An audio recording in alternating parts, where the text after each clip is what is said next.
हम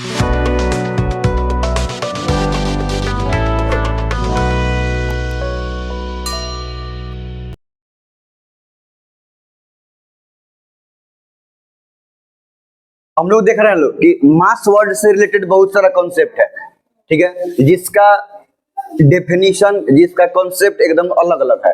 बहुत समय आदमी इसको क्या करता है कि मिक्स कर देता है, तो लगता है कि सेम चीज है। जैसे कि mass number, relative mass, molar mass, absolute मास, एक्चुअल मास, ये दोनों तो कुछ ज्यादा ही मिलता है। खैर, हम शुरू करते हैं मास नंबर से। मास नंबर तो पहले से एकदम पता है कि मास नंबर क्या होता है। किसी भी एलिमेंट के एटॉम में टोटल प्रोटॉन और न्यूट्रॉन का मास कितना है, प्रोटॉन और न्यूट्रॉन का नंबर कितना है, जब प्रोटॉन और न्यूट्रॉन उतना हो जाएगा उसका मास नंबर। जैसे कि नाइट्रोजन 714 की बात करें तो मास नंबर 14, उसी का आइसोटोप्स है, तो इसका मास नंबर 15। अब चूंकि इस एटम में 7 गो प्रोटॉन है, 7 गो न्यूट्रॉन है, तो दोनों को ऐड करेंगे तो मास नंबर 14। और इस एटम में, ये आइसोटोप्स में 7 गो प्रोटॉन है, 8 गो न्यूट्रॉन है, तो इसका मास नंबर कितना हो जाएगा, 15। तो ये देख नंबर है, ये तो मास बिल्कुल है ही नहीं, ठीक है। रिलेटिव एटॉमिक मास पता है ना, एएमयू, एटॉमिक मास यूनिट। एक एएमयू का मतलब क्या हुआ कि कार्बन 12 आइसोटोप्स के एक एटम के मास के 1/12 पार्ट को 1 यू या 1 एएमयू बोलेंगे, और उससे कंपेयर करेंगे बाकी सब किसी भी चीज के मास को, तो जितना टाइम्स आएगा उतना यू बोल देंगे। ये बात समझ में आ रहा है। तो वैसे ही यहाँ पे अगर हम बोल रहे हैं कि नाइट्रोजन 714 का मास 14 यू है, मतलब ये एटम 14 कार्बन 12 आइसोटोप के एक एटम के मास के 1/12 पार्ट से 14 टाइम्स है, 14 गुना है, इसलिए इसके मास कितना, 14 यू।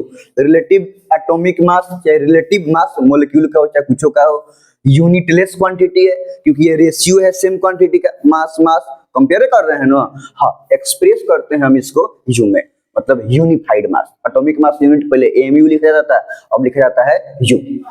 सिंपल है। तो हम यहाँ पे कंपेयर कर रहे हैं कार्बन 12 के मास के एक एटम के मास के 1/12 से, तो कंपैरेटिव मास है, नाम है रिलेटिव मास, तुलना कर रहे हैं। मोलर मास, कोई भी एक मोल सब्सटेंस के मास को बोलेंगे हम लोग मोलर मास। सिंपल है, रिलेटिव मास को ग्राम में कन्वर्ट कर दो तो उतना मास एक मोल का, माने एगो एटम या एगो मोलिक्यूल या एगो आयन का नहीं, 6.022 into 10⁻23 Avogadro number of substance का क्या हो जाएगा कि मास हो जाएगा। तो अगर हम बोल रहे हैं 14 यू, तो ये एक एटम का मास है, एक एटम का ऑफ कोर्स रिलेटिव मास है, लेकिन बोल रहे हैं 14 ग्राम, माने एक एटम का ना, एक मोल एटम का मास है, 6.022 into 10⁻23 उतना का मास है। और ये मोलर मास है, एक मोल का मास है, तो 14 ग्राम पर मोल, एक मोल का मास, ठीक है। इसको क्या बोलेंगे हम लोग, मोलर मास। रिलेटिव मास को ग्राम में कन्वर्ट कर दो तो एक मोल का मास हो जाएगा। और दूसरा है एब्सोल्यूट मास, आसान है, total number of total mass of subatomic particles. एगो एटम में जितना भी इलेक्ट्रॉन होगा, प्रोटॉन होगा, न्यूट्रॉन होगा, एक प्रोटॉन का अपना मास है, एक न्यूट्रॉन का अपना मास है, एक इलेक्ट्रॉन का अपना मास है। अब टोटल जितना भी इलेक्ट्रॉन, प्रोटॉन, न्यूट्रॉन है, सबके मास को ऐड कर देंगे तो क्या निकल जाएगा हमको, एब्सोल्यूट मास। अब चूंकि मास ऑफ इलेक्ट्रॉन बहुत बहुत कम होता है, इसलिए इसको इग्नोर कर देते हैं, और सिर्फ mass of total mass of proton और टोटल मास ऑफ न्यूट्रॉन।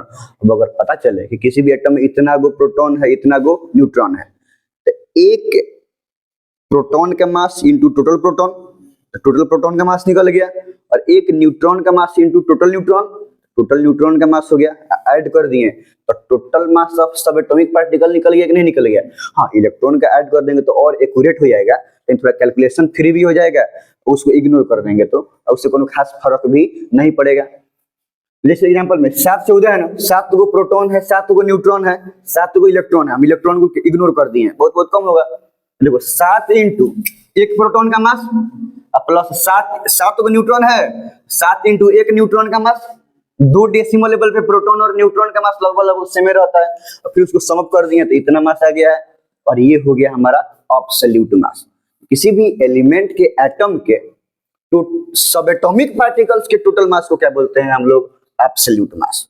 और ये होगा किस चीज में, ग्राम में।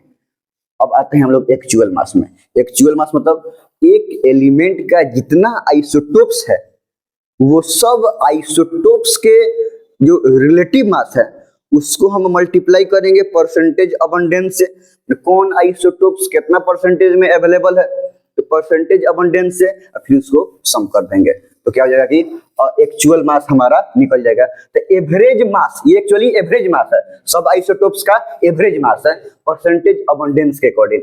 तो average mass of all isotopes of an element, जैसे आप देखो ये कैसे निकला है, अगर हमको निकालना है एक्चुअल मास यहाँ इसका नाइट्रोजन का, तो नाइट्रोजन दो आइसोटोप्स में मिलता है, एक 14 मास नंबर वाला और एक 15 मास नंबर, ये दोनों का परसेंटेज अबंडेंस दिया हुआ है। अब देखो तो 14 मास वाला का 14U relative mass into percentage abundance, 14 वाला का कितना 99.63% है और 15 वाला का 15U रिलेटिव मास और इनटू इसका परसेंटेज अबंडेंस, ठीक है। अब ये दोनों को कैलकुलेट किए हैं और ये दोनों को कैलकुलेट करके सम किए हैं तो अप्रोक्स 13.995 आया है, तो अप्रोक्स मान लिए 14U।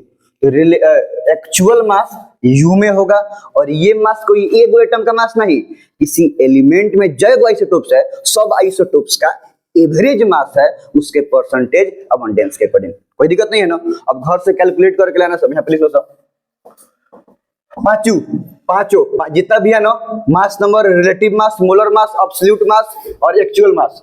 कार्बन का लाना है, कार्बन का 3 आइसोटोप्स है ना, 6 12 6 13 6 14